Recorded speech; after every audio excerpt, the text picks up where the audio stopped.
A TV Web A Caminho da Luz apresenta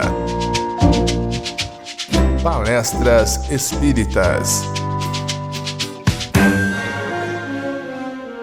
Boa noite, meus amigos. A paz de Jesus, o Mestre Supremo, esteja em nossos corações. Há aquela velha história do homem que transitava por uma estrada deserta a altas horas da noite, e ele estava preocupado porquanto naquele trecho de estrada aconteciam frequentes assaltos. Então ele caminhava rápido para sair o mais rápido possível daquela situação perigosa. E ficou assustado quando percebeu que alguém aproximava-se por trás. Virou-se e perguntou: "Quem vem lá?" Silêncio. "Quem vem lá?" Ninguém respondeu. Apressou o passo. E o seu perseguidor também começou a correr, e o perseguidor sempre nos seus calcanhares, já esfalfado, sentindo o coração como a querer sair-lhe pela boca, tamanho o seu medo, pulmões em brasa pelo esforço despendido, eis que ele passou por um pequeno bico de luz, um pequeno poste, olhou para trás e imediatamente o seu medo desapareceu, porquanto percebeu que estava sendo acompanhado por um burro velho, habituado a seguir as pessoas que iam por aquele trecho de estrada. A partir do momento em que ele percebeu a razão de seu medo, constatou que não havia motivo nenhum para ter medo. O mesmo acontece com relação à problemática da morte. Muita gente tem medo da morte. Muitas pessoas preferem nem mesmo cogitar do assunto, transferindo a própria morte ou a morte de um familiar para um futuro remoto, distante, como se fosse alguma coisa que não devesse acontecer nunca em toda a vida. Por isso a morte apanha tantas pessoas desprevenidas.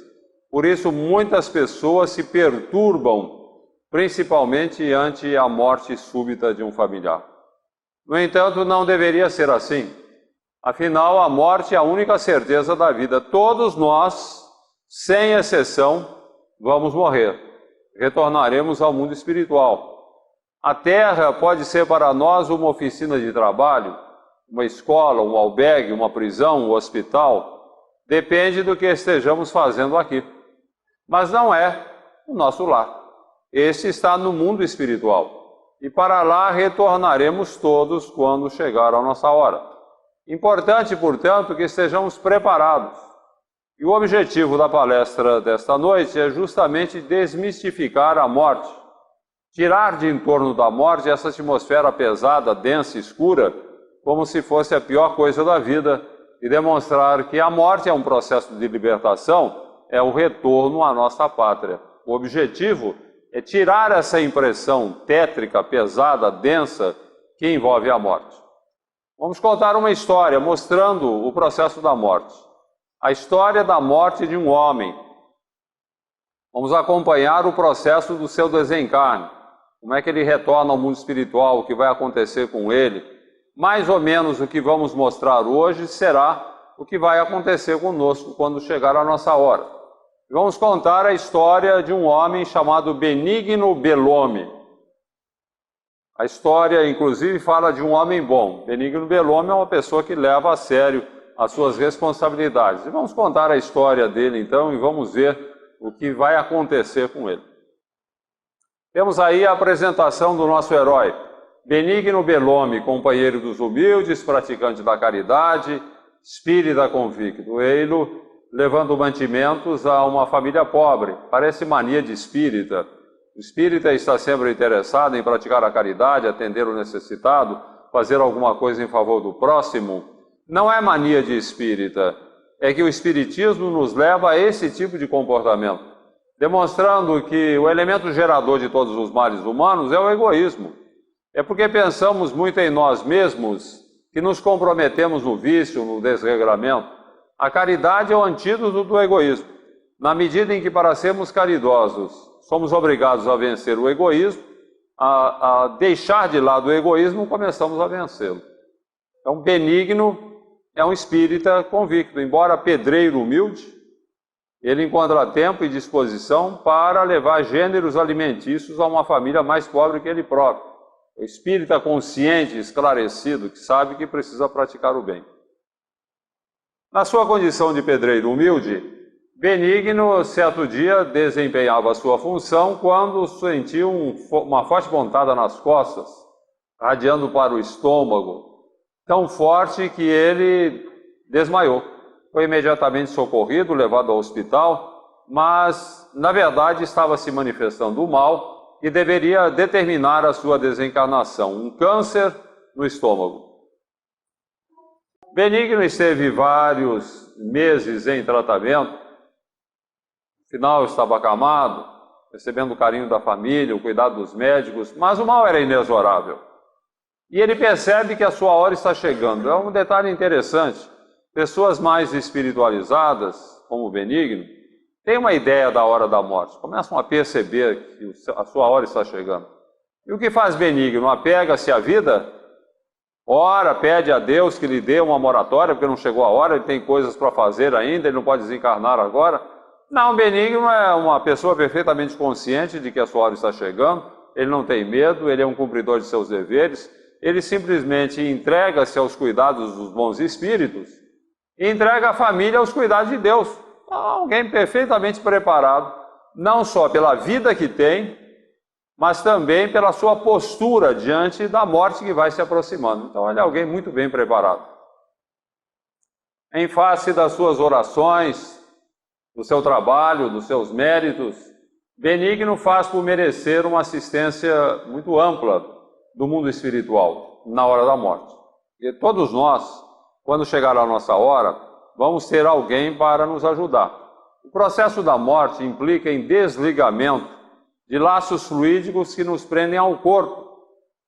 Então nós sabemos que ao reencarnar nós nos prendemos ao corpo, à altura do perispírito, ao corpo físico. O processo da morte, quando cessa a vida orgânica, o processo da morte implica em desligamento desses laços fluídicos para que retornemos à espiritualidade. Se não houver ninguém para desligar, a própria natureza desligará. Em questão de dias, com a decomposição do cadáver, esses laços irão automaticamente sendo desfeitos. No caso de Benigno, ele não tem apenas um mentor espiritual para ajudá-lo, ele tem todo um comitê de recepção, em face de seus méritos. Podemos notar ali no desenho a figura da mãe de Benigno desencarnada, ladeada por 2 mentores espirituais, e podemos perceber também no alto vários pontos luminosos que denotam a presença de espíritos superiores que vêm ali para acolher Benigno. Agora observem bem, meus amigos, a justiça da morte. Quem é Benigno? Presidente da República? Um rico mercador? Ele é um desportista famoso? Um industrial de largo potencial? Nada disso, ele é um humilde pedreiro. Mas ele tem méritos, porque o que pesa para a espiritualidade não é o cargo que ocupamos, não é a nossa fortuna, não é a nossa posição social, o que pesa é a nossa vida, como nós estamos levando a nossa vida. E nesse particular, Benigno é um rico, é um homem muito rico, rico de valores espirituais, de méritos, de virtudes. Por isso ele tem assistência muito ampla da espiritualidade para ajudá-lo no retorno à vida espiritual. Benigno, amparado por sua mãe, podemos notar ali, embora o desenho esteja um pouco apagado, vejam que a mãe de Benigno ampara Benigno e se afasta ligeiramente do corpo físico, em seu perispírito, né? Todo espírita sabe que o corpo humano, o homem é feito de espírito, perispírito e corpo. Perispírito é um duplo do nosso corpo físico, é o chamado perispírito em torno do espírito, é o veículo de manifestação do espírito no plano onde ele atua, no plano espiritual, quando desencarnado, ligado ao corpo quando encarnado. E Benigno, assim como uma ave que está prestes a deixar a gaiola, ele tem um ligeiro afastamento do corpo físico amparado por sua mãe, por mentores espirituais. É o preparo para o início do processo desencarnatório, amparado sempre pelos mentores espirituais. Ele sente dores à altura do abdômen, o que é natural, está desencarnando, vitimado pelo câncer no estômago. Os mentores espirituais, como estamos vendo, aplicam-lhe magnetismo, no sentido de que desapareçam as dores, porque há interesse da espiritualidade em que o desencarne de Benigno se dê de uma forma muito tranquila, em face dos seus méritos. Todos nós aqui certamente conhecemos ou tivemos algum familiar ou amigo que sofreu uma doença de longo curso, que provocava dores e incômodos, mas nos últimos dias ou nas últimas horas, o paciente fica mais tranquilo, sereno, chega até a se despedir dos familiares. Me refiro a pessoas espiritualizadas, acontece isso. Então essa experiência muita gente tem, de um familiar de largos méritos como o Benigno, nas últimas horas ou últimos dias, fica tranquilo, conversa, se despede. Por quê? Porque tem méritos, porque tem uma assistência maior da espiritualidade, que tem interesse em que o processo desencarnatório se dê de uma forma muito tranquila, em face dos méritos do cidadão. Começa o processo do desligamento. Observem aí os mentores espirituais manipulando o cordão fluídico, chamado cordão prateado, que na verdade é uma série de feixes que ligam o espírito ao corpo. Esses feixes não são totalmente desligados de pronto, eles vão sendo desligados aos poucos. E os mentores espirituais estão fazendo o desligamento, começam a manipular Benigno no sentido de fazer o início do desligamento. Começam a mexer com o cordão prateado. Repito, não é um desligamento de pronto, é um desligamento paulatino que vai acontecendo. Agora eles fazem o desligamento do laço fluídico que prende Benigno, o espírito a Benigno, o corpo, à altura do coração. Podemos notar, ali no desenho está um pouco apagado e a luminosidade não ajuda, mas podemos perceber Benigno afastado do corpo, amparado pelos mentores espirituais que desligam o laço fluídico que prende Benigno, o espírito a Benigno, o corpo, à altura do coração. Imediatamente o coração para de bater. Benigno transforma-se num cadáver. Por quê? Porque o coração, embora ele seja orientado pelo cérebro em impulsos elétricos, ele é sustentado magneticamente pelo perispírito. Se ele é desligado do perispírito, o coração para de bater. Parando de bater, Benigno, nesse momento, morreu. Para a medicina da Terra, está morto. Mas ele está ainda ligado ao corpo, porque não há correspondência entre morte e desligamento. Não são coisas que acontecem ao mesmo tempo. Nós morremos quando o coração para de bater, mas só desencarnamos quando se completa o processo do desligamento, o que pode levar algumas horas e até alguns dias. No caso de Benigno, ele vai ser desligado logo, mas ele continua ligado. Agora, uma coisa interessante, um detalhe interessante. Às vezes o cidadão está no hospital e ele sofre um infarto fulminante, morre. Os médicos vêm correndo, acho que todo mundo já viu em filme isso, e tentam rapidinho fazer com que o coração volte a bater. É o ressuscitamento.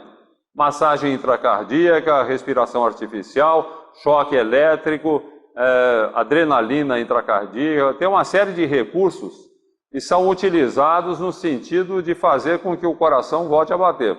Se o estrago no coração não foi muito grande, ele pode voltar. Se foi apenas um acidente circulatório, o estrago não foi grande, o cidadão volta à vida, como nós vemos acontecer hoje em hospitais do mundo todo. O mundo todo tem isso. Fazer o cidadão ressuscitar. Agora, uma coisa interessante. O que é que acontece com o paciente enquanto ele está morto e os médicos tentando reanimá-lo? Isso é uma questão interessante que tem sido pesquisada. Porque depois que começa o processo do ressuscitamento, ele tem que começar no máximo 4 minutos depois da parada cardíaca. Porque se não começar em 4 minutos, o cérebro começa a morrer por falta de oxigenação, que vem da circulação sanguínea. Daí não há recuperação. Ou se houver recuperação, será com graves sequelas. Agora, depois que começa o processo do ressuscitamento, o bombeamento do coração artificialmente, pode levar até 20 minutos para ressuscitar o cidadão. Agora, o que acontece com o paciente durante esse período em que ele esteve morto?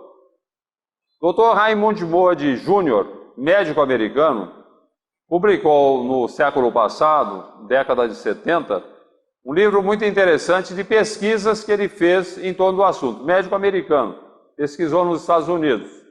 Ele fez pesquisas com pacientes que passaram pela EQM, que é a chamada experiência de quase morte. O cidadão morreu e voltou à vida. Ele entrevistou centenas de pacientes que passaram pela EQM. Uma boa parte não lembra de nada. Uma boa parte lembra, mas não quer falar. E uma boa parte também lembra e conta o que aconteceu. Agora, o que é que conta o paciente que passou pela morte clínica e voltou à vida? O que contam eles? Exatamente o que estamos vendo aí. Eles contam que se sentiram afastados do corpo, enquanto os médicos trabalhavam freneticamente para reanimá-los, confirmando aquilo que o Espiritismo nos diz a respeito do assunto. Eu acho muito interessante que, na medida em que a medicina vai avançando nesse campo, capaz até de fazer reviver o cidadão que morreu, ela acaba desembocando na conceituação espírita. O médico pode não aceitar, mas ele está caindo numa conceituação espírita na medida em que os pacientes de EQM dizem exatamente ao acordar, exatamente o que o Espiritismo nos diz e que nós estamos vendo aí. Maravilhoso, muito interessante isso. Agora, com relação a Benigno, ainda que ele estivesse num hospital, não haveria recuperação, não haveria possibilidade de ressuscitamento, porque é um paciente terminal, ele não sofreu um infarto, não teve um problema circulatório, ele parou de bater, porque as suas energias se esvaíram e ele foi desligado, começou o desligamento. Então, para Benigno, não haveria realmente um retorno possível no caso. Benigno continua amparado pelos mentores espirituais, como nós estamos vendo aí, com o desligamento de novos laços fluídicos que o prendem ao corpo. Como eu falei, a coisa é paulatina. Eles vão desligando devagarinho, preparando o cidadão para o retorno à espiritualidade. E Benigno, uma coisa curiosa, ele acompanha conscientemente o processo. Ele está tendo consciência do que está acontecendo, está acompanhando. O que para ele é motivo assim de algum constrangimento, né? Ele se sente mal. Não é agradável acompanhar esse processo de desligamento. Mas é bom destacar que Benigno é uma exceção. Se alguém me perguntar se a morte dói, se dá constrangimento para o cidadão, eu falarei que não, porque a morte implica numa anestesia geral. O corpo entra em estado comatoso e o espírito dorme também. E só vai acordar no mundo espiritual. Então esse processo, esse trânsito para o mundo espiritual, normalmente se dá nos domínios da inconsciência para o espírito. Agora alguém vai perguntar, por que logo Benigno, que é um homem tão bom, praticando a caridade, companheiro dos humildes, por que ele vai sofrer para morrer? É aquilo que aparentemente é uma desvantagem, depois vai ser uma grande vantagem. Porquanto acompanhando conscientemente o processo do próprio desligamento, Benigno não terá dificuldade em adaptação à vida espiritual. Ele conhece o processo, ele acompanha o processo, ele sabe o que vai acontecer. Tão logo ele esteja desligado, como vamos ver, estará plenamente integrado na vida espiritual. E o que não acontece com o homem comum, que dorme para morrer e acorda na espiritualidade perturbado, não sabe que morreu. Quem está habituado ao processo mediúnico sabe como isso é comum, né? O cidadão não tem noção de que morreu. Perturbado, aflito, às vezes até perturbando a família, porque ele tende a ficar no lar. Com Benigno isso não acontecerá, como vamos ver, porque Benigno está acompanhando, amparado pelos mentores, ele não vai ter dificuldade nenhuma de adaptação à vida espiritual. A mãe de Benigno, observando que ele está um tanto aflito, o abraça carinhosamente. A mãe de Benigno, o espírito desencarnado, abraça Benigno no corpo espiritual, no perispírito. O abraça carinhosamente e lhe diz, fique tranquilo, meu filho, está tudo correndo muito bem. Ore, implore a proteção do céu, que essas sensações desagradáveis vão desaparecer. O problema da oração é uma coisa muito importante de ser bem definido. A oração nos coloca em contato com a espiritualidade maior. É o grande recurso que Jesus não cansou de ensinar. Orar nos momentos de aflição, orar em todos os momentos, orar todos os dias. E na hora da morte, principalmente, é muito importante a oração. Porque nós estamos vestindo um corpo de carne que vai nos servir por decênios. Estamos integrados nele, integrados na vida física. E o processo da morte não é fácil. Deixar o corpo físico e retornar à espiritualidade, já que o corpo físico faz parte, é integrante da nossa própria personalidade. estamos tão vinculados ao corpo que ele faz parte de nós mesmos. Não é fácil deixar o corpo. Agora, com a oração, nós neutralizamos as impressões mais fortes relacionadas com a vida material, então fica mais fácil o processo do desligamento. É o que a mãe de Benigno lhe recomenda. Ore, meu filho, ore, peça a proteção do céu que tudo vai correr bem. É o que Benigno faz. Ora, implora aos mentores espirituais, busca a sintonia com a espiritualidade, e agora mais calmo, mais tranquilo, ele percebe que está sendo levado para fora do recinto, como podemos ver ali, pelos mentores espirituais, para um contato com as energias da natureza que lhe retemperam as forças. Benigno está muito bem amparado, mais tranquilo. Agora ele olha para trás, um detalhe importante, meus amigos.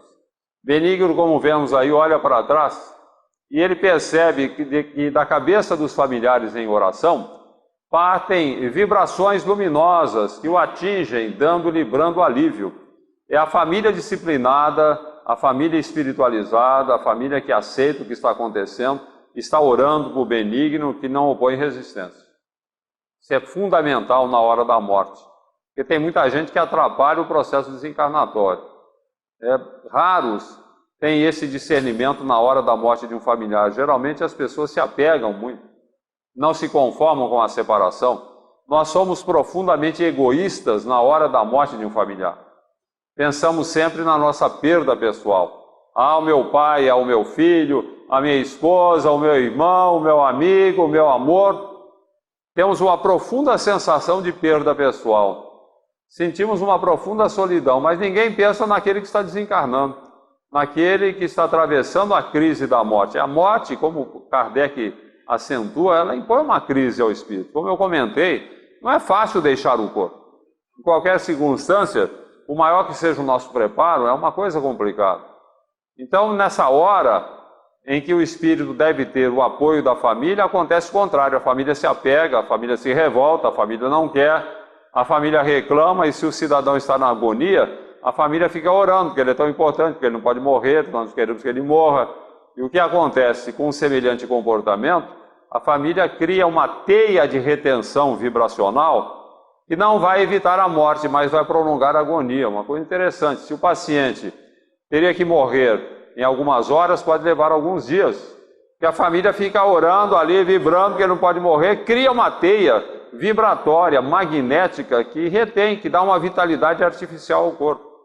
Isso é lamentável, mas acontece com grande frequência.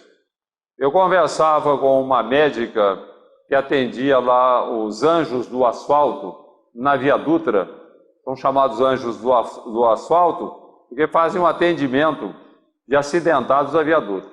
E ela assistiu essa palestra e depois ela comentou comigo, falou: olha, Richard, isso que ele falou é verdade. É muito comum ter um acidente, o cidadão tem uma violenta concussão cerebral, ele é um paciente terminal, ele vai morrer, não dá para fazer interferência nenhuma. Vai para o hospital, sabemos que ele vai morrer em questão de horas, começam a chegar amigos e familiares, fazem correntes de oração, e oram e pedem que ele não pode morrer, que ele é importante, e o cidadão não morre. Os dias vão se passando, com o tempo há um relaxamento da vigília. Aí o pessoal se afasta, começa a ir para casa, né? Está no hospital. E quando há um relaxamento da vigília, então acaba acontecendo o óbito. E as pessoas acabam ficando desoladas, porque oraram tanto, pediram tanto e ela acabou morrendo. É interessante que isso acontece com tanta frequência, da família atrapalhar o processo do desligamento, da morte, e os mentores espirituais usam um recurso muito interessante para afastar os familiares que estão atrapalhando. Através de magnetismo também, eles promovem uma recuperação artificial do paciente. Ele estava para morrer, de repente ele começa a melhorar. Ele chega a readquirir a consciência, a conversar com os familiares. Isso geralmente acontece na madrugada, o pessoal está cansado da longa vigília, vai todo mundo dormir. Os mentores espirituais aproveitam a pausa na teia de retenção, rapidamente promovem o início do desligamento, que é irreversível. No dia seguinte, os familiares ficam desolados, revoltados. Pensávamos que Deus tinha ouvido as nossas orações e Ele nos enganou. É interessante notar que isso acontece com tanta frequência que há até um ditado popular a respeito do assunto. O povo diz assim, foi a melhora da morte. Ele melhorou para morrer. Não, ele melhorou para afastar familiares que estavam atrapalhando o processo da desencarnação. Acho que é muito importante que nós tenhamos consciência a respeito do processo. Eu não quero dizer que quando tiver um familiar aí nas vascas da agonia, que vamos achar tudo bonito, tudo maravilhoso. Não, vamos chorar, não é proibido chorar, vamos sentir. Mas ao orarmos por aquele que é praticamente um paciente terminal, coloquemos nas mãos de Deus. Não vamos orar nem para ele morrer mais depressa porque ele está sofrendo muito, e nem para ele sarar. Porque nós temos que entregar a Deus, nesse momento, o paciente. Que seja feita a vontade de Deus. Se ele tiver que desencarnar, que vá em paz. E que nós não sejamos alguém a atrapalhar ali o processo da desencarnação. Benigno foi levado para fora do recinto. Observem que os laços fluídicos vão se distendendo e ele é levado para fora em contato com as energias da natureza e vão lhe proporcionar um retemperamento perispiritual, né? Um fortalecimento do perispírito. As pessoas falam, mas como? Como é que ele pode se afastar do corpo e continuar ligado? Pode, porque os laços fluídicos que nos prendem ao corpo têm propriedades elásticas, são dinâmicos. Ele poderia ser levado do outro lado do Japão, da Terra no Japão, e continuar encarnado, sem problema nenhum. Então esses laços vão se distendendo. Aliás, diga-se de passagem, todos nós passamos uma boa parte da vida no mundo espiritual, e nem por isso desencarnamos. Os laços se distendem. Aquele que viver 90 anos terá passado mais ou menos 30 anos na espiritualidade. Como assim? Durante as horas de sono. Durante as horas de sono, o nosso espírito nem sempre dorme. Ele afasta-se do corpo. Ele pode transitar pela espiritualidade. Porque o corpo precisa de descanso. Precisa do sono, é fundamental. Mas o espírito pode se afastar. E uma boa parte das nossas tendências e impressões da vigília, mesmo os nossos pensamentos, são decorrentes de experiências que nós desenvolvemos durante as horas de sono no mundo espiritual. Acontece com muita frequência. Inclusive processos obsessivos, em que o obsessor quer nos incutir ideias infelizes, na maior parte das vezes isso acontece durante as horas de sono, na espiritualidade. Porque durante a vigília, o cidadão está trabalhando, desenvolvendo atividades, se ele tem uma atividade intensa, se ele tem problemas a resolver, é difícil o obsessor conseguir envolvê-lo. Na espiritualidade, não, o obsessor vem, conversa, condiciona, sugere, sugestiona, ele hipnotiza o cidadão, faz sugestões pós-hipnóticas, de forma que ao acordar, por exemplo, o obsessor pode sugestioná-lo para ele pensar em morrer, porque é bom morrer, você vai pensar em morrer, você vai querer morrer, o cidadão acorda com a ideia de se matar. Muito suicídio que acontece por sugestão de obsessores, em verdadeiras hipnoses.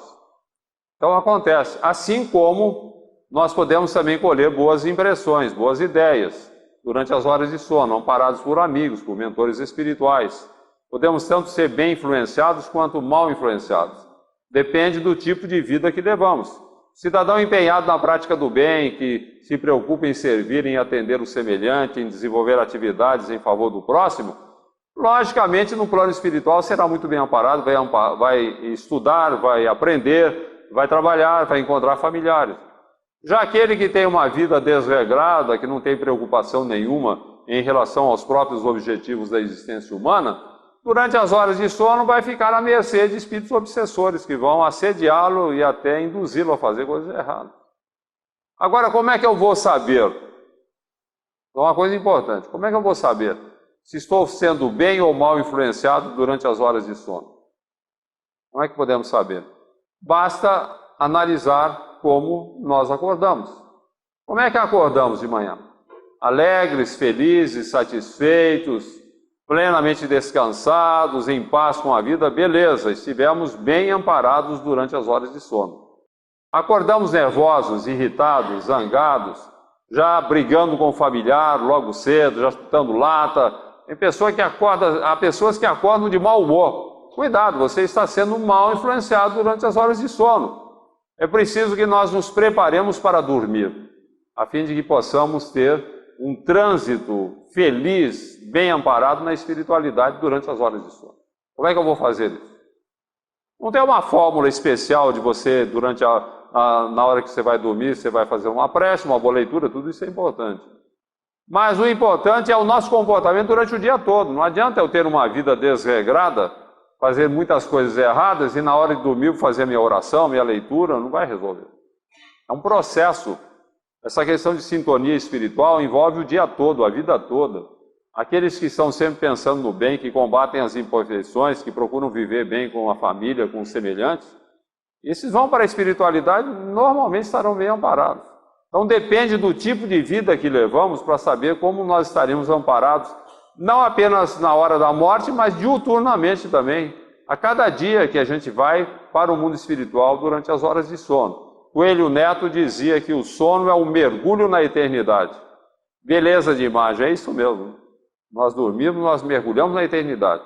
Agora é preciso que esse mergulho seja produtivo, proveitoso, feliz.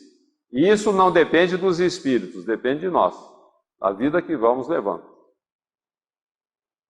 Começa o velório. Velório em casa de família pobre, lá na sala de visitas, aquele pessoal que estava no quarto está ali agora na sala. Todos orando, silêncio, fazendo ambiente, beleza. Estão colaborando com o Benigno. Continuam ali. Lágrimas furtivas, saudade. Poxa, o Benigno é uma pessoa adorada pela família, não? Um excelente chefe de família. Mas o pessoal ali espírita, consciente, sabe que tem que manter a compostura para não atrapalhar o processo do desencarne. Nem todos, infelizmente, agem assim. Começa a chegar gente no velório. Velório hoje em dia, infelizmente, é uma lástima, uma lástima. As pessoas comparecem a velório por um dever de solidariedade, mas cumprem esse dever pela metade, com a presença física, esquecendo a compostura espiritual. Velório hoje é mercado de peixe, é festa. Nós partimos de um extremo ao outro, do excessivo respeito ao total desrespeito. Eu me lembro quando eu era menino, era inadmissível um homem ir a velório sem paletó e gravata. E ele tinha que ter um traje negro também, escuro, tons escuros. Um linho 120, que era um terno branco que se usava muito na época, nem pensar, era desrespeito para com o morto. Um sorriso era desrespeito para com o morto. Todo mundo sério, fisionomia fechada. Entendia-se que isso era respeitar o morto. As mulheres da família vestindo traje negro, era o chamado luto fechado, que vinha de negro dos pés à cabeça. A viúva com um véu cobrindo o rosto, chorando muito. A viúva tinha que chorar muito, rios de lágrimas. Se possível, ter até um faniquito, um desmaio. E ai dela se não fizesse isso. E duvidar da sua honestidade. Não sei não, hein? Mas a fulana nem chorou quando o marido desencarnou, quando o marido morreu, aí tem coisa errada. Então a viúva tinha que chorar muito, rios de lágrimas. E em tempos mais recuados, isso era tão levado a sério, que havia até mulheres que eram contratadas para chorar no velório, eram as carpideiras. Mulheres que vinham ao velório só para chorar, não eram nem parentes do defunto, eram contratadas para chorar no velório. Porque velório que se prezasse tinha que ter muito choro, muita angústia, muito sofrimento. Hoje nós partimos de um extremo ao outro, do excessivo respeito para o total desrespeito. As pessoas falam abertamente, conversam como se estivessem numa reunião social. Falam de futebol, política, sexo, modas, falam até mal do defunto, né? Já viram isso? Falar mal do defunto em velório. Quando nós comparecemos a velório, a falta de ter o que dizer, costumam dizer assim para a família: coitado, né? Tão bom, morreu. Mas como não conseguimos falar bem o tempo todo do cidadão, começamos falando bem e acabamos falando mal. Já tenho tido o desprazer de ver em velórios pessoas falando mal do defunto. Onde já se viu um negócio desse? O cidadão geralmente, vejam bem, geralmente ainda está ali ligado ao corpo. Benigno seria desligado em 10 horas. Ele foi afastado, mas normalmente o cidadão está ali no velório. E ele muitas vezes está inconsciente do que está acontecendo, mas ele se sente como quem vive um pesadelo. Aquele vozerio, aquela conversa vazia, que não interessa a economia do ambiente. É uma lástima, velório hoje em dia é uma lástima. Nós, como espíritas, nós temos que atentar a esse detalhe. Um velório é o acontecimento mais significativo na vida do espírito. Ele está partindo para a espiritualidade, ele está deixando o corpo. É um momento difícil, de crise, como diz Kardec. Ele precisa de apoio, de boas vibrações e não de conversas vazias e de críticas. Nós temos que ter essa consciência de encarar um velório como uma reunião mediúnica, como um culto evangélico, como uma missa católica. Você tem que ter respeito ali. Vamos entrar no velório orando pelo cidadão, pedindo a Deus que o abençoe. Com a nossa vibração vamos tentar ajudá-lo. Em silêncio, se conversar em voz baixa, assuntos edificantes, coisa que interessa à economia do ambiente. Se não formos capazes de agir assim, é melhor ir embora, porque seremos um a menos a atrapalhar ali o processo da desencarnação. 10 horas haviam se passado desde que o coração de Benigno parara de bater. Ele foi levado para fora do recinto, como dissemos, mas ele continua ligado ao corpo, como nós podemos observar ali nos laços fluídicos que se distendem. 10 horas. E diante de tudo aquilo que já expusemos, seria o caso de perguntar onde está o aspecto tétrico, mórbido da morte. Tem muita gente que tem medo de cadáver e caixão. Cadáver é apenas a veste carnal de alguém que foi embora, e o caixão é apenas uma caixa de madeira forrada de cetim. Mas as pessoas têm medo. Os filmes de terror geralmente envolvem cadáver e caixão, porque os roteiristas sabem que as pessoas têm medo. Nós temos um atavismo psicológico que vem de vidas passadas, inclusive, ou dessa vida, que nos leva a ter medo de cadáver, medo de caixão. Não há porquê. O problema é do condicionamento. Eu me lembro quando eu era menino, eu tinha meus 7 anos, faleceu minha avó. E daí me levaram para o velório. Primeiro erro, não leva a criança para o velório, não. A criança não tem nada que fazer em velório. Isso poderá assustá-la, se ela não estiver preparada. E foi o que aconteceu comigo. Ninguém me preparou, me pegaram, levaram para o velório. Eu achei aquilo muito estranho. O velório na casa de minha avó, na sala de visita, cheio de gente. Minha avó era uma pessoa muito querida, muita gente chorando ali, né, com saudade de minha avó. E eu achei aquilo muito mórbido. Eu fiquei assustado com aquela cena. Minha avó dentro do caixão, em cima da mesa. E pior aconteceu na hora de fechar o caixão. Me pegaram no colo, me levaram para perto do caixão e me disseram: Richard, dá um beijinho na vovó, faça suas despedidas. Horrível, foi horrível para mim. Não é bom beijar cadáver, não? Cadáver tem uma face macilenta, uma fisionomia, um perdão da redundância, uma fisionomia fúnebre, uma cara de morte, aquela pele pálida, aquela palidez cadavérica e fria, que gente da família queira, adultos queiram beijar, não há problema nenhum. Você pode pôr a mão no cadáver, pode beijar, não tem problema nenhum. Mas não faça isso com criança, não. Eu fiquei com aquilo na cabeça, fiquei com medo de cadáver de caixão durante um bom tempo.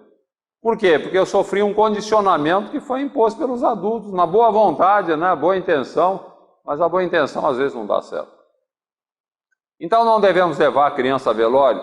Aí é uma questão para se observar como é a criança, como ela está habituada. Se ela já está habituada a encarar a morte, tem 7, 8, 9 anos, já demos a ela uma ideia, ela sabe o que é a morte e podemos prepará-la convenientemente. Não vai a velório. Olha, você não vai ver a vovó. A vovó, ela mudou para o céu.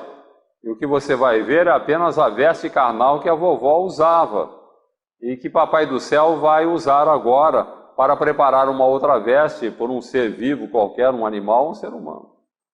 Não vai ver a vovó. Quer dizer, a gente procura fazer uma distinção entre o cadáver e o espírito, para que a criança possa se habituar à ideia de que o cadáver é apenas a veste que o espírito estava usando enquanto estava aqui.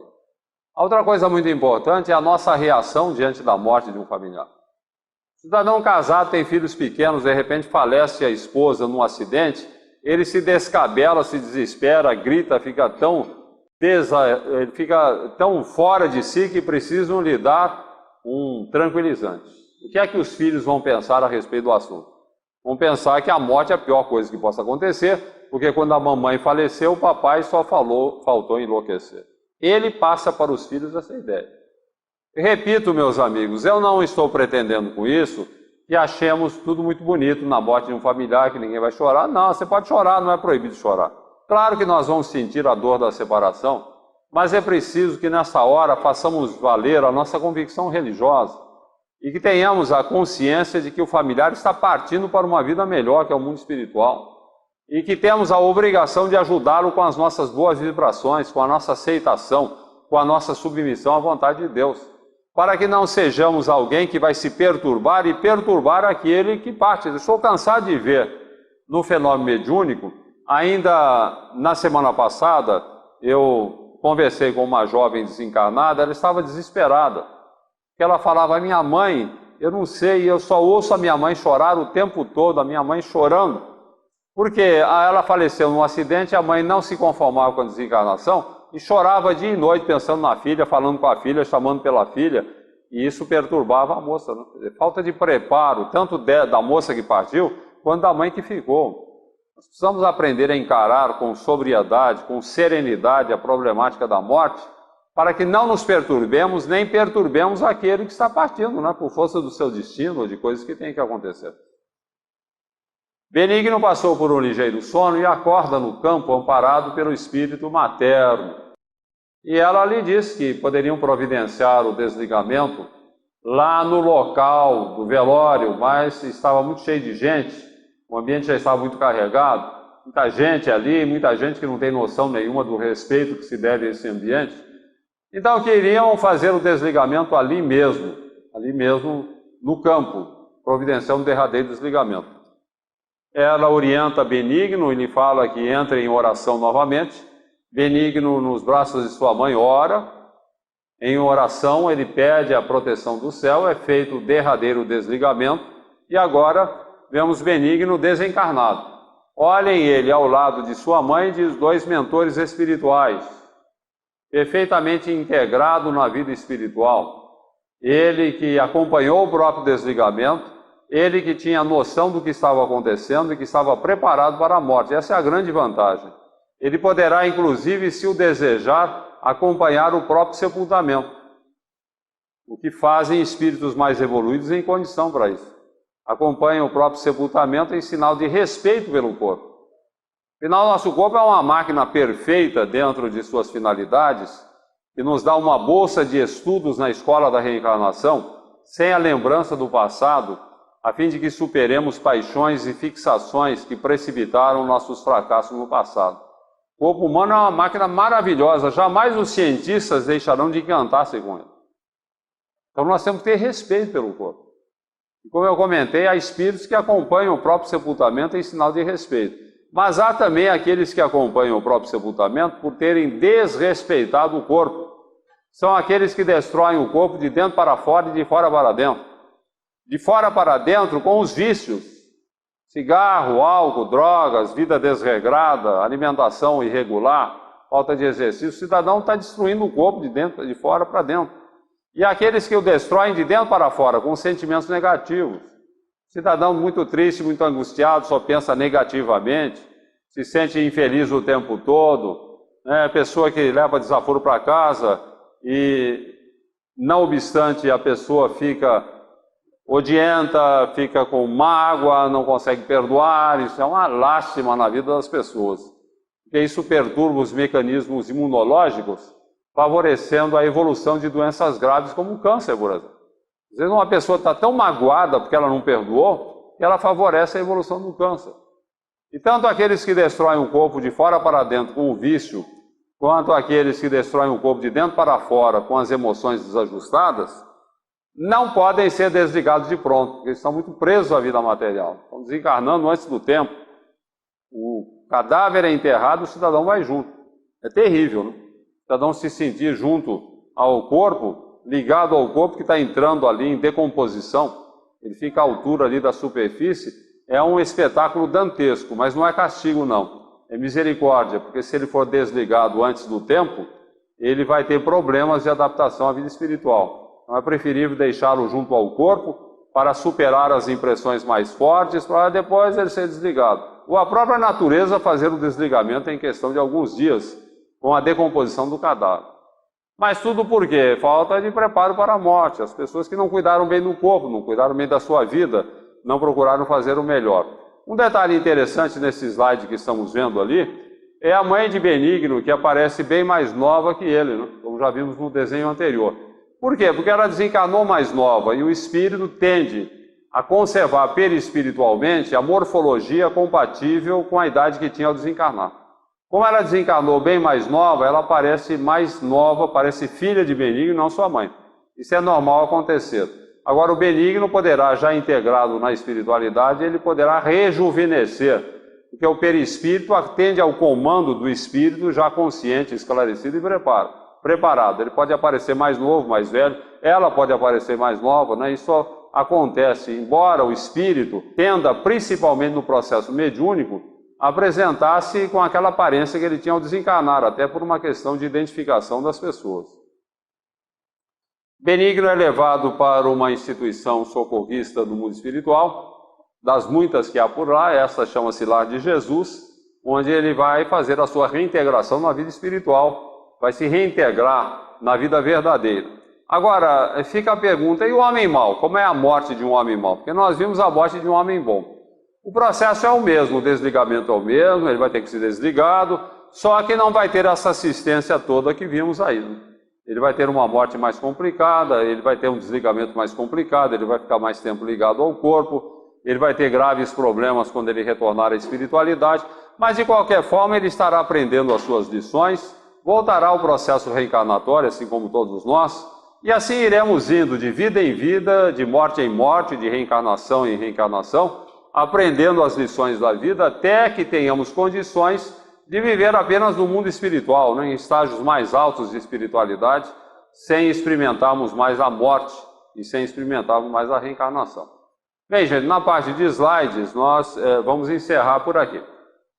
A história nós contamos, há alguns detalhes que as pessoas têm curiosidade de saber.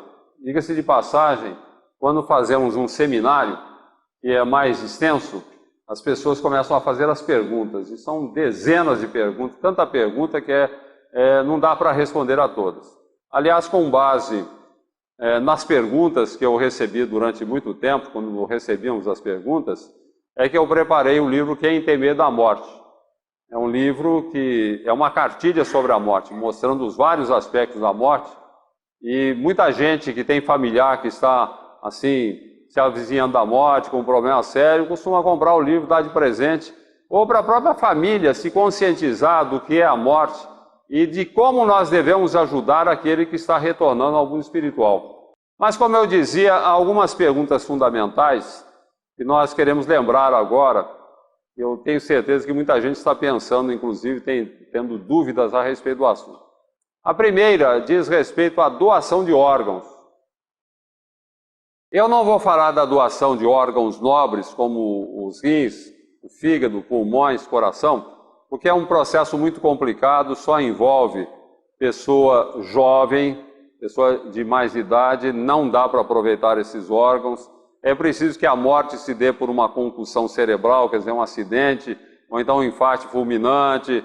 Há condições específicas para dar para aproveitar. Agora, há determinadas doações que todos nós podemos fazer. Por exemplo, os olhos. Nós temos milhares e milhares de cegos no Brasil que têm problemas nas córneas e que poderão voltar a enxergar se receberem uma córnea em transplante. Então, todos nós aqui, sem exceção, podemos doar os nossos olhos. Os olhos serão doados e as córneas serão aproveitadas. Agora, as pessoas têm dúvida. A pessoa fala, poxa, mas o médico vai ter que extrair os meus olhos no máximo em 4 horas após a morte física, o óbito. E como é que vai acontecer? Se eu estiver ligado ao corpo ainda, Benigno ficou 10 horas ligado, não há problema nenhum. A morte implica numa anestesia geral, você vai dormir como quem vai ser cirurgiado. O médico vai tirar os olhos, não vai ter problema nenhum. Agora alguém fala assim, mas o Benigno ele estava acordado, estava acompanhando. Também não tem problema, porque cadáver não transmite sensação ao espírito. Nós temos a sensação daquilo que acontece com o corpo enquanto a ligação, enquanto nós estamos encarnados, enquanto o corpo tem vida. Quando o corpo não tem mais vida, ele não passa sensações para o espírito. Então você pode retalhar um cadáver, e se o espírito estiver ligado, ele não vai repercutir nele. Podemos fazer sem problema nenhum.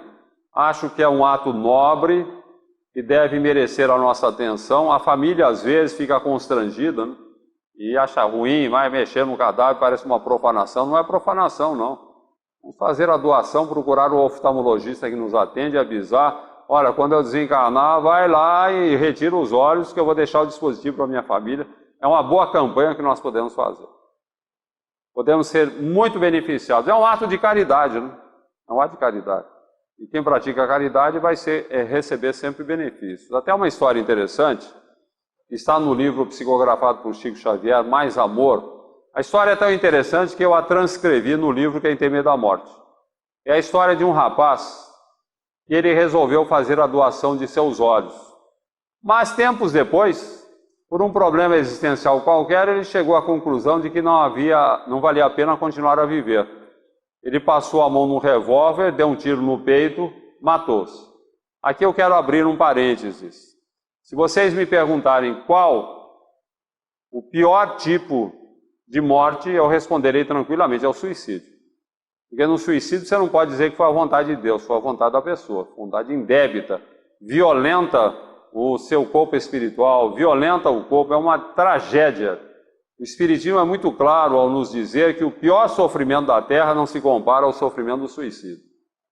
Camilo Castelo Branco, que foi um grande escritor português, ele na velhice teve uma série de problemas, estava ficando cego inclusive, matou-se, deu um tiro na cabeça. Tempos depois, através da médium Ivone Pereira, ele escreveu o livro Memórias de um Suicida. Quem estiver pensando em se matar e ler esse livro, garanto que nunca mais vai pensar em se matar. É uma vacina contra o suicídio. Porque o sofrimento do suicida é tão dantesco, conforme descreve Camilo, ele passou por esse sofrimento, que não vale a pena fugir da vida para escapar do sofrimento. Você vai mergulhar da frigideira ou você vai mergulhar no fogo. Muito complicado.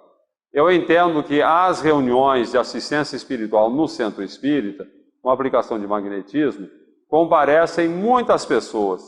Estão pensando que seria melhor morrer. Nunca pense isso.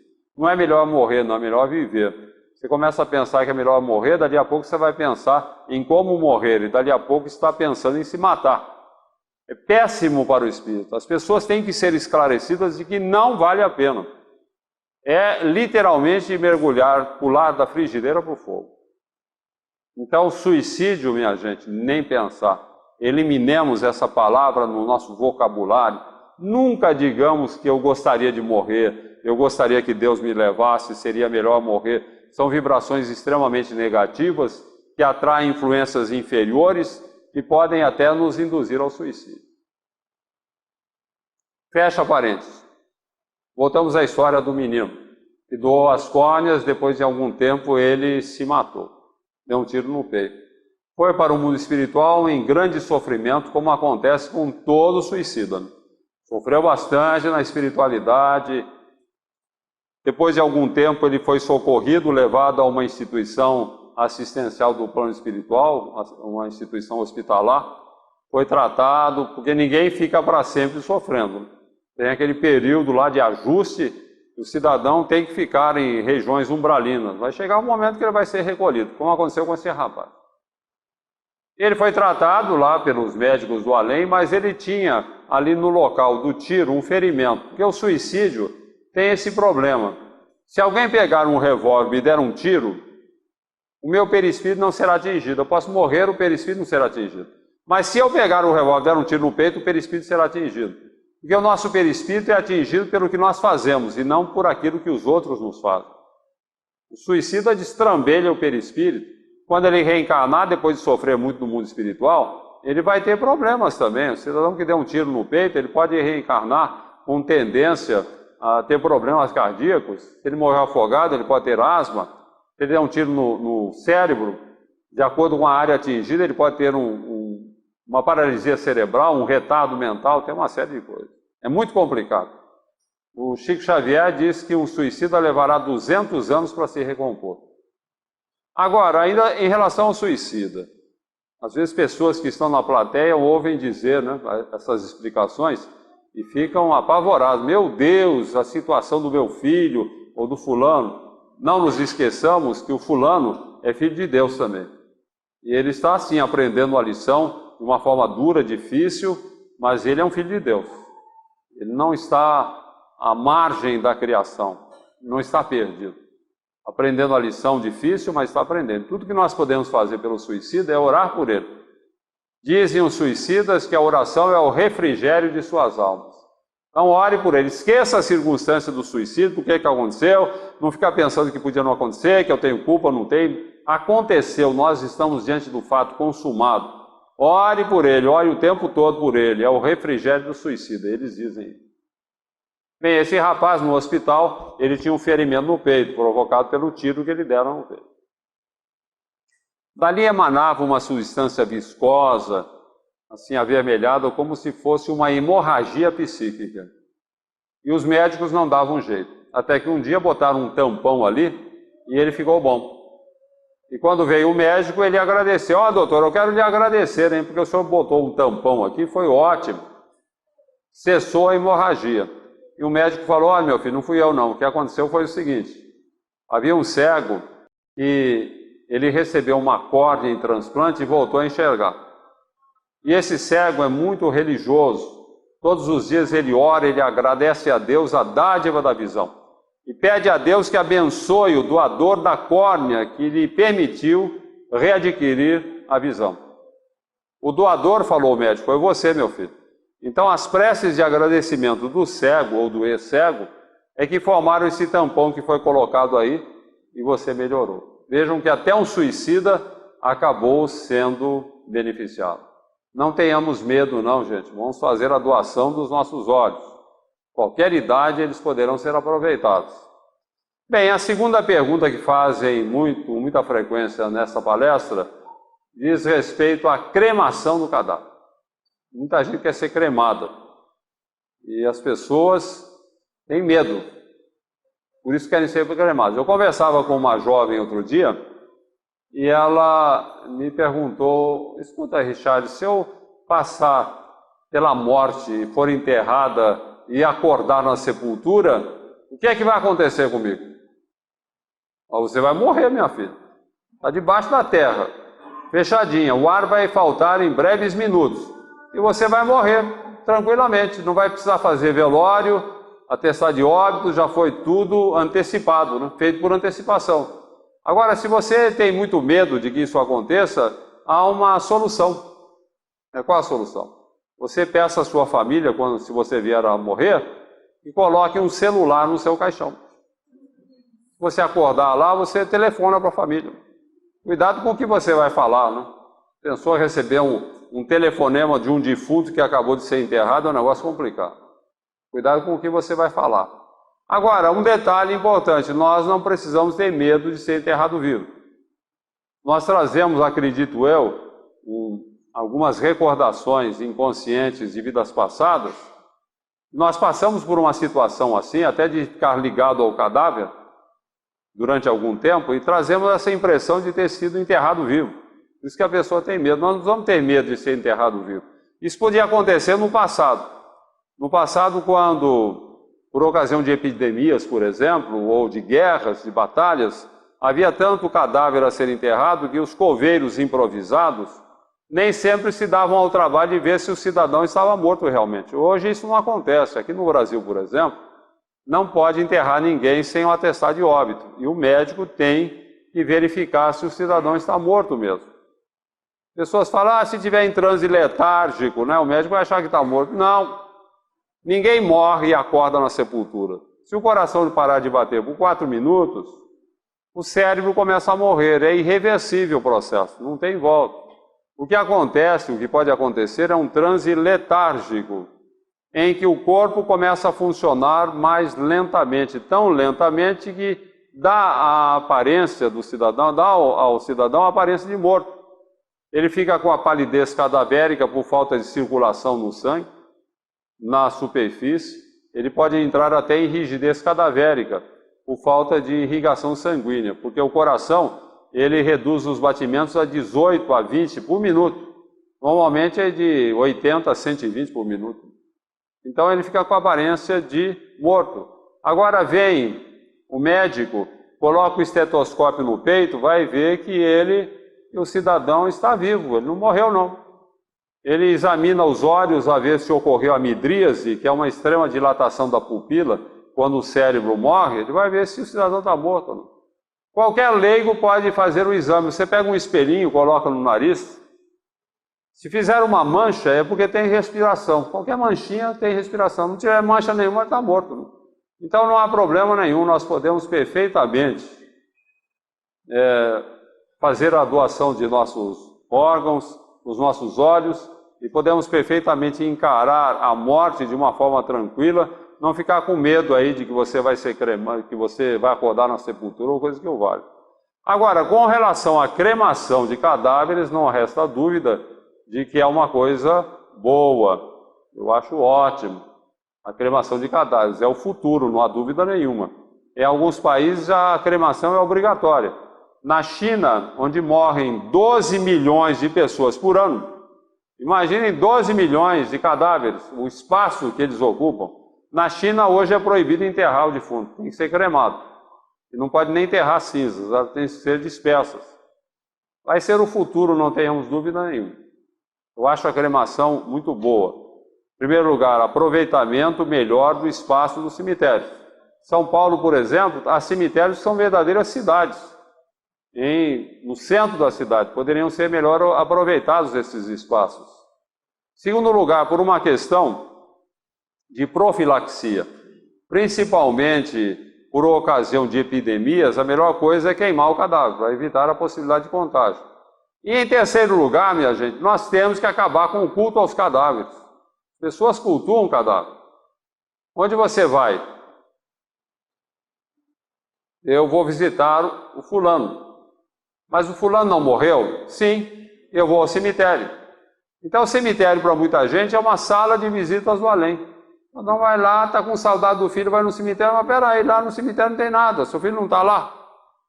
Se nós somos espiritualistas, acreditamos, seja católico, evangélico, espírita, acreditamos na sobrevivência da alma, nós sabemos que a alma não mora no cemitério, ela vai para o mundo espiritual. Não tem nada que fazer lá. No cemitério estão apenas os despojos carnais. Não há o que fazer lá. Se nós vamos ao cemitério em datas significativas, recordando o familiar querido, nós tendemos a atraí-lo. Toda vez que nós lembramos intensamente nessas datas significativas, aniversário de nascimento, morte, Natal, Ano Novo, finados, há datas em que nós lembramos do familiar que partiu. Então, ao invés de irmos num cemitério, lá levar flores, render homenagem, vamos render homenagem na nossa casa. Sem ir no cemitério. O cemitério não tem nada, é de mau gosto. Se o espírito é recém-desencarnado, ele vai ser atraído para o cemitério, não vai se sentir bem. Cemitério é um ambiente bom, está cheio de espírito perturbado e perturbador no cemitério. Não vamos atrair o espírito para lá, vamos atrair para a nossa casa. Passamos uma reunião na nossa casa, em datas significativas, convoquemos a família, vamos lembrar dele com alegria, com saudade. Sim, é bom ter saudade, porque a saudade nos realiza como filhos de Deus. Mas tem que ser uma saudade limpa de mágoas, de ressentimentos, de sentimento mais profundo de tristeza, de angústia, porque isso você vai perturbar o cidadão. Não é pecado chorar, mas que não seja desespero, revolta, inconformação, não aceito, não, aceito.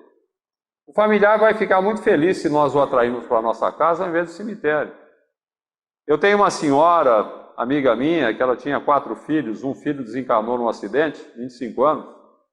Todo ano ela reúne a família em datas significativas e presta uma homenagem ao filho que desencarnou. Lembra dele, fazem uma oração, um evangelho lá. E ela tem sensibilidade psíquica, ela percebe a presença do filho. Feliz ali porque lembraram dele. Os nossos amados, eles ficam felizes quando lembramos deles. Mas tem que ser assim, sem cemitério, sem mágoa, sem sentimentos negativos. E o que é principal?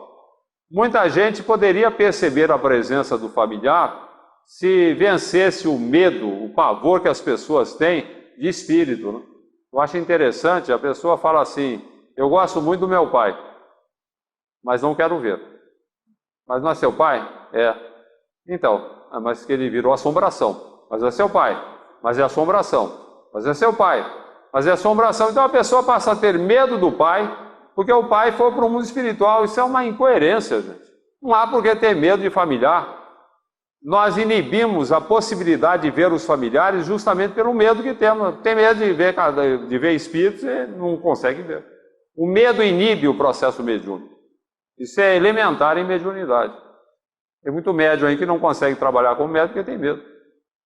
Até uma história interessante que eu conto no livro O Endereço Certo, que aconteceu com a minha cunhada. Ela tinha uma irmã muito querida, a Duquinha, eram 8 irmãs, a Duquinha mais velha e a minha cunhada mais nova. E a Duquinha é uma mulher muito nobre, muito boa, alegre, comunicativa, praticamente foi uma segunda mãe para a minha cunhada. Então a minha cunhada tinha um carinho todo especial por ela. E a Duquinha realmente era uma mulher admirável. Só que um dia ela teve um problema sério do coração e desencarnou. Minha cunhada sofreu muito a ausência da irmã, que era uma verdadeira mãe para ela, que ela amava profundamente. Um ano mais tarde, ela estava na sua casa lá em Bauru, morando na casa apenas ela e meu irmão, por volta de 11h30 da noite, meu irmão dormindo, ela na sala de visitas, lembrando da Duquinha, na penumbra, pensando intensamente, com saudade da Duquinha. Em dado momento ela percebeu que alguém se aproximava por trás. Voltou-se imaginando que era meu irmão, mas diz ela que levou o maior susto da sua vida. Não era meu irmão, era a Duquinha, que veio atrás ela atraída pela sua saudade. Havia circunstâncias favoráveis, a minha cunhada tem um pouco de sensibilidade psíquica e ela visualizou a presença da irmã. Diz a minha cunhada que ela ficou tão apavorada, com tanto medo, com tanto pavor, que ela perdeu a voz, ela não conseguia falar, mas em pensamento ela dizia assim, Duquinha, chamava a irmã de Duquinha, Duquinha, eu te amo muito, Duquinha, mas pelo amor de Deus, Duquinha, vai embora, Duquinha. Você me mata do coração, Duquinha. E a Duquinha dizia para ela, que é isso, comadre? Você estava com saudade, eu vim te ver. Não, assim eu não quero, vem em sonho apenas, em sonho. E a coitada da Duquinha foi embora porque a minha cunhada tinha medo dela, virou assombração. Olha que bobagem. Vamos perder esse atavismo que trazemos, que nos leva a ter medo dos espíritos. Isso não pode nos agredir, não nos faz mal, só nos atinge pelo pensamento. Mas quando eu escrevia o livro Quem Tem Medo da Morte, eu estive em Vila Alpina, onde há o primeiro forno crematório que foi instalado na América do Sul. Fui lá conhecer, ver tudo, que eu queria escrever num capítulo, como de fato o fiz. Conheci tudo, muito interessante, tem uma cerimônia, um adeus, música que toca, tem todo um aparato lá muito interessante envolvendo o processo da cremação, pelo menos naquela época, não sei hoje como fazem. Hoje em Bauru já tem até quando crematório, em muitas cidades já tem, Campinas tem. Bem, eu conversando com o administrador, ele me falou uma coisa que eu achei muito interessante. Ele falou sobre o forno crematório. Ele falou, olha, a temperatura é tão alta no forno crematório, mais de 1000 graus centígrados, que tudo que está lá entra em combustão. O caixão entra em combustão, os metais, os enfeites, as flores, a roupa do cadáver, até o cadáver entra em combustão, pega fogo. E a coisa interessante que ele falou, quanto mais gorda a pessoa, mais pega fogo, maior é o fogaréu. Porque gordura é combustível. Se você esquenta a gordura, pega fogo, né? Então, quem estiver pensando em ser cremado, é bom fazer um regime para morrer. Morrer bem magrinho, senão vai ser aquele fogaréu. E falando em fogaréu, no outro dia um cidadão me perguntou, se eu morrer e for cremado em seguida, e estiver ligado ainda ao corpo, o que é que vai acontecer comigo? Bem, meu amigo, você vai achar que está no inferno, né? Aquele fogaréu todo. Meu Deus, vim parar no inferno. Eu estou brincando. Todos nós sabemos que céu ou inferno não são locais geográficos, são estados de consciência.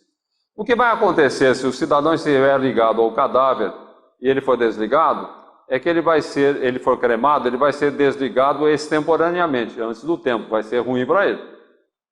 Não é bom. Então, Emmanuel, através de Chico Xavier, ele recomenda que esperemos 3 dias. Quem for cremado, 3 dias. Porque diz Emmanuel, em 3 dias o cidadão estará desligado pela natureza ou por algum mentor espiritual, sem problema nenhum. Aliás, no forno crematório, o rapaz me avisou, me informou que normalmente os espíritas pedem 3 dias. para depois cremar, porque já tem essa orientação de Emmanuel. Havia lá um cidadão que já estava há uma semana, um americano, esperando para o cadáver ser transportado para os Estados Unidos. Lá eles guardam pelo tempo que a família quiser, sem problema nenhum. Está na geladeira, guardadinho lá. Quer esperar 3 dias, uma semana, um mês, não há problema nenhum. Naturalmente tem que pagar uma taxa diária, como se fosse um hotel. Mas não é um hotel caro não, porque não tem refeições, né? Deixa o cidadão lá na geladeira e vai simplesmente cremar na hora oportuna ou na hora que for determinada. Bem, minha gente, chegando ao final da nossa reunião, da exposição a respeito da morte, eu gostaria de destacar apenas 2 aspectos. Em primeiro lugar, o objetivo da palestra de hoje é tirar o medo da morte. Espero que de alguma sorte eu tenha conseguido isso. Que alguém possa dizer, eu agora estou mais tranquilo com relação à morte. Espero que não aconteça aqui o que aconteceu em Cruz Alta, no Rio Grande do Sul, onde esta palestra foi apresentada e ao encerramento, uma jovem veio conversar comigo e falou, Richard, eu tinha pavor da morte. E disseram que você tira o medo da morte. Em assistir a sua palestra. Acompanhei com muita atenção tudo que você falou a respeito do assunto. Achei tudo muito esclarecedor, muito ilustrativo. E devo lhe confessar que eu que sempre tive muito medo da morte, depois de tudo isso que você falou aí, agora estou com mais medo ainda. Né? Daí, minha gente, não seria uma boa, né? O povo ficar com mais medo do que quando chegou aqui. Espero que não aconteça. Em segundo lugar, eu gostaria de falar de uma palavra fundamental no processo da morte. Chama-se submissão. 90% dos nossos sofrimentos diante da morte de um familiar, do nosso desespero, da nossa perturbação, nascem da inconformação. Quando nós não aceitamos, a coisa fica complicadíssima. Então, o importante é a submissão. Quando nós aceitamos, entregando o familiar nas mãos de Deus, o sofrimento maior desaparece. Porque, repito, o sofrimento maior está na inconformação, na revolta, no desespero. Por isso eu gostaria de encerrar contando uma história, talvez conhecida de alguns aqui, mas muito ilustrativa do que eu estou falando. A história de um rabi, um pregador religioso do Oriente, que vivia muito feliz com a sua família. 2 filhos maravilhosos, desses filhos que todo pai gostaria de ter, diligentes, estudiosos, disciplinados, e a esposa, uma criatura de Deus também, muito ligada à fé. O rabi, como não poderia deixar de ser, ele vivia muito feliz com a família. Mas um dia ele teve que viagem longa por força de suas obrigações religiosas, e nesse ínterim, enquanto ele ficou longe de casa por vários dias, aconteceu um grave acidente e os 2 filhos morreram. Podemos imaginar o sofrimento daquela mãe. Não foi um filho que morreu, foram 2 filhos. E não foram quaisquer filhos, foram aqueles filhos. Ela deu um testemunho maravilhoso. Chorou, extravasou a sua angústia, mas sem reclamação, sem revolta, sem desespero. Ela confortava aqueles que vinham consolar. A sua preocupação era com o marido. Vale destacar que a história começa no começo do século passado, onde não havia comunicações, não havia como comunicar-se com o marido, ele teria que voltar. A preocupação da esposa era com a reação do marido. Embora ele fosse um pregador religioso, um homem muito bom, ele era um tanto intempestivo nas suas reações e ele tinha uma lesão cardíaca. Ela temia que uma reação mais forte da sua parte, em face da morte dos 2 filhos, pudesse provocar a sua morte também. Então ela orou muito, pediu a Deus que lhe desse uma orientação, uma intuição de como transmitir a notícia ao marido, de forma que ele não tivesse uma reação passível de colocar em risco a sua própria vida. E como sempre acontece quando oramos com o coração, Deus não a deixou sem resposta. Ela teve uma intuição. Dias mais tarde chegou o marido, chegou à tardezinha, cansado pela longa viagem, foi logo abraçando a esposa e perguntando pelos filhos. Ah, querido, os nossos filhos virão depois. Você agora vai banhar-se enquanto preparo a nossa refeição. Assim aconteceu. Momentos depois, eles tranquilamente tomando a refeição com todo aquele envolvimento carinhoso de pessoas que se amam muito e que estiveram afastadas durante alguns dias. Mas o rabi continuava preocupado. Os nossos filhos, mulher, estão demorando a chegar. Não se preocupe, meu bem, nossos filhos virão depois. Eu quero agora que você me ajude a resolver um grave problema que está me afligindo muito. O que houve? Percebo que você está abatida, andou chorando. O que aconteceu? Ah, meu bem, é que enquanto você estava fora, eu recebi um amigo nosso que confiou à minha guarda 2 joias de alto preço. E o problema agora é ele quer as joias de volta e eu não quero devolvê-las, afeiçoei-me a elas. Mas que é isso, mulher? Falou o marido. Você sempre disse que joias são expressões da vaidade feminina? Mas é que você não viu as joias, elas são maravilhosas, são 2 brilhantes maravilhosos, me apaixonei por elas. Mas nós não temos dinheiro para comprar. Eu não quero devolver as joias, eu quero ficar com elas, mas minha filha, nós não temos com que ficar com a joia.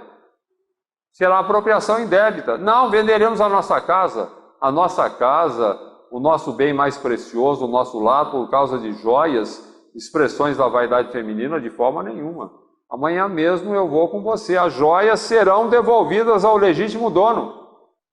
Pois bem, meu querido, falou a esposa submissa, seja feita a sua vontade. As joias serão devolvidas. Na verdade, meu bem, elas já foram devolvidas. As joias eram nossos filhos. Deus, que nos concedeu a nossa guarda, veio buscá-los e os levou. E o Rabi, embora recebendo uma notícia tão trágica, tão triste, compreendeu a mensagem que vinha junto, a mensagem da submissão. Abraçou-se a esposa a chorar, sem reações mais fortes, capazes de colocar em risco a sua própria vida, agradecendo a Deus por ter a seu lado uma mulher tão firme na fé. E ambos abraçados a chorar, mas revelando a mais perfeita submissão à vontade de Deus, repetiram as santas palavras de Jó. Deus deu, Deus tirou. Bendito seja o seu santo nome. Jesus nos abençoe.